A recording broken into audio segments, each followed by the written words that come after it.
Hi, my name is Haley Wood, and this is my EDL 854 Module 11 presentation on gifting procedures.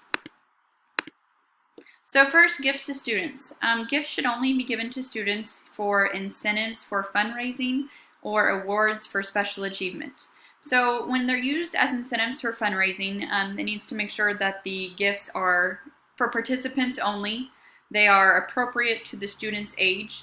They're also inexpensive because they will be paid from the profit for the fundraiser, so it needs to make sure it doesn't take away too much from that. The awards for special achievement, they need to be nominal in cost and also age appropriate. The funding for these awards can come from the general fund, donations, or at the athletic fund if they are sports related. But in any time that you're giving gifts to students, you just need to make sure you're kind of aware of the image that you are sending to the public. You want to make sure that it doesn't appear like that the school money is being spent recklessly. So just keep that in mind as you're doing that. Gifts to staff members. So a remembrance fund committee should be set up for this process. They should meet once a year, and they should review the written guidelines every year when they meet.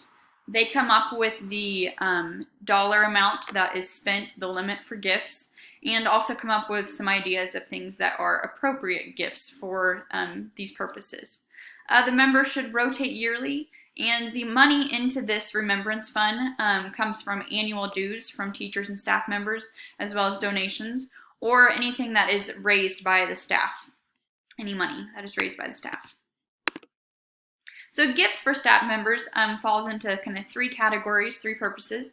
These can be for special occasions, such as a teacher or staff member having a baby, a wedding, it could be a death in the family, or retirement, as well as others. It could be a fundraising incentive, but once again, that money does come from the profit, so it should be for those participating who met the criteria. And also gifts for all staff members, which I'll talk about on the next slide. So the gifts for all staff members should be nominal in cost, and the money comes from staff-generated funds, donations, and general funds. It can come from the general funds if it is less than $5 per person. However, this is not recommended.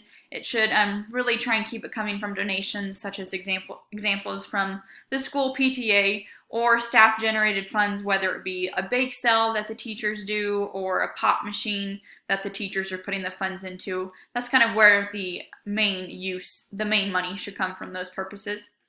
And cash or gift certificates redeemable for cash are not recommended to use as gifts for all staff members.